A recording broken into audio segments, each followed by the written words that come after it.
mengajar kalian segala kebenaran. Ia akan mengingatkan segala yang telah kunyatakan kepadamu. Haleluya, haleluya, haleluya, haleluya, haleluya.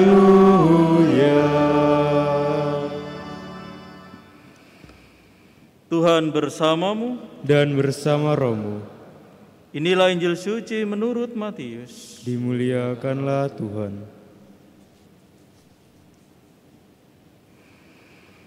Pada suatu hari, Yesus bersabda kepada ke-12 murid-Nya, "Lihat, aku mengutus kalian seperti domba ke tengah-tengah serigala.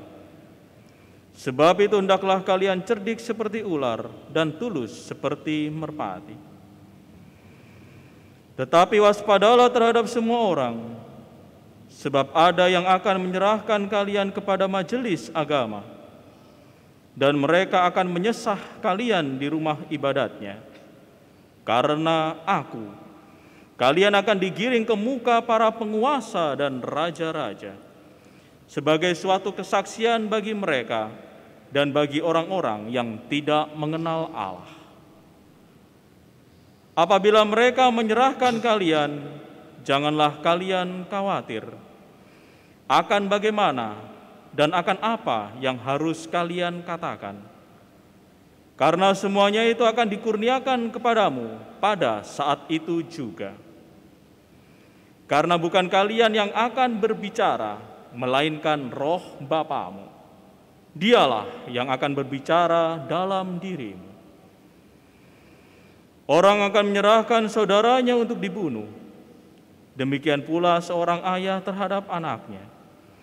Anak-anak akan memberontak terhadap orang tuanya dan akan membunuh mereka. Dan kalian akan dibenci semua orang oleh karena nama-Ku. Tetapi barang siapa bertahan sampai kesudahannya akan selamat. Apabila mereka menganiaya kalian di suatu kota, larilah ke kota yang lain.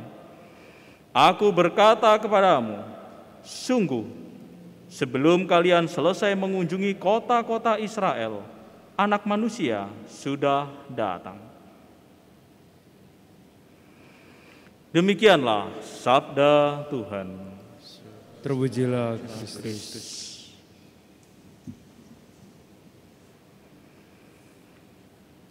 Saudara-saudari yang terkasih,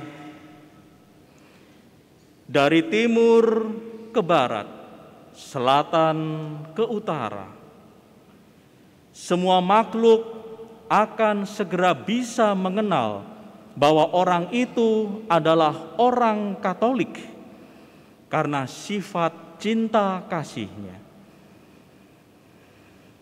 Karakter cinta kasih yang dimiliki oleh orang Katolik itulah maka membuat orang Katolik dikenal sebagai orang yang baik dan benar hidupnya. Di mana ada kasih, ada cinta kasih, disitulah ada kekristenan, ada kekatolikan. Namun kasih, kebaikan, dan kebenaran dibenci oleh dunia. Banyak serigala-serigala yang membenci para pengikut Kristus yang hidup dalam kasih, kebaikan, dan kebenaran. Sehingga tidak sedikit oleh karena mereka para pengikut Kristus dan kita semua yang hidup di dalam kasih, kebaikan, dan kebenaran dibenci oleh dunia. Bahkan tidak sedikit mengalami penganiayaan, diteror, difitnah, bahkan seperti Kristus dibunuh, disalibkan. Nah, saudara-saudari yang terkasih, mengapa mereka pembenci Kristus dan para pengikutnya sampai melakukan penganiayaan, teror, dan fitnah? Karena mereka ingin atau memiliki tujuan agar para pengikut Kristus itu merasa lemah, gagal, akhirnya juga takut dan bersembunyi. Tujuannya agar keimanan akan Kristus atau kekatolikan itu sendiri tidak bertumbuh pesat. Namun apa yang dianggap lemah, bodoh, dan gagal oleh dunia, oleh mereka para pembenci Kristus, justru itu memperlihatkan kekuatan dan keberhasilan dari Allah. Penyaliban Tuhan adalah bukti konkret bahwa itu adalah keberhasilan dan kekuatan Allah.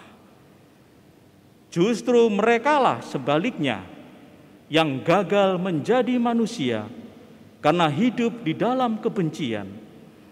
Mereka gagal sebagai makhluk ciptaan Tuhan karena mereka menganiaya, bahkan mereka sampai membunuh, berarti melanggar perintah Allah yang kelima. Dengan demikian, sangat mungkin bahwa perbuatan mereka dibenci oleh Allah dan surga. Nah, saudara-saudari yang terkasih, apabila kita oleh karena kasih, kebaikan dan kebenaran yang kita miliki, oleh karena keimanan kita ditolak, kita tidak dihargai atau diejek, maka hendaklah kita tidak merasa gagal atau merasa lemah.